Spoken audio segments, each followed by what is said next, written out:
తాటి చెట్టు కింద కూర్చొని పాలు తాగినా మజ్జిగ తాగినా కళ్ళే అనుకుంటారు. కానీ ఇప్పుడు తాటి చెట్టు కింద కూర్చొని కళ్ళు తాగినా ఇది నిజమైన కళ్ళా కాదా అని నిర్ధారించుకోవాల్సిన పరిస్థితి ఏర్పడింది. కళ్ళు తాగడంలో తప్పు లేదు, కానీ మీరు తాగే కళ్ళు స్వచ్ఛమైందా కాదా అని నిర్ధారించుకోకపోవడం మాత్రం 100% తప్పే. ఎందుకంటారా? కల్తీ కళ్ళు తాగి 51 మంది ఆసుపత్రి పాలయ్యారు. అందులో 6 ప్రాణాలు కోల్పోయారు. ఎంత ఘోరం కదా! కళ్ళు తాగి ప్రాణాలు కోల్పోవడం ఏంటి? కళ్ళు చాలా మంచిది. కిడ్నీలో స్టోన్స్ ఉంటే కళ్ళు తాగితే స్టోన్స్ పడిపోతాయి. అంతేకాదు కంటికి మంచిది, ఒంటికి మంచిది, కడుపును క్లెన్స్ చేస్తుంది, అన్ని రకాలుగా మంచిదే. ఎందుకు తాగద్దు అంటున్నారు?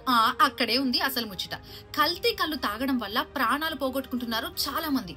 అంతేకాదు ఇప్పుడు ఆల్మోస్ట్ హాస్పిటల్లో 40కి పైగా మంది ట్రీట్మెంట్ పొందుతున్నారు.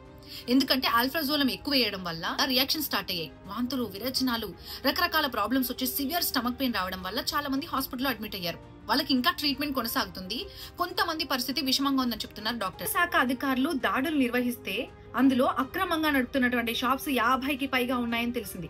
అంతేకాదు ఆ శాంపిల్స్ ని తీసుకుని FSL కు పంపించారు, ఫోరెన్సిక్ సైన్స్ ల్యాబొరేటరీకి. అసలు ఎంత ఘోరం కదా!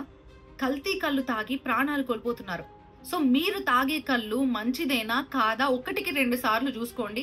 అండ్ కల్తీ కళ్ళు తాగి ప్రాణాలు పోగొట్టుకోవద్దు దయచేసి. కిక్కిచ్చే కళ్ళు కాస్త కిల్లర్ కళ్ళుగా మారింది. అయినా తాగుతారా? ఒక్కసారి ఆలోచించండి. అండ్ ఈ రీల్ ని మీకు నచ్చినట్టయితే కళ్ళు తాగే వారికి షేర్ చేయండి.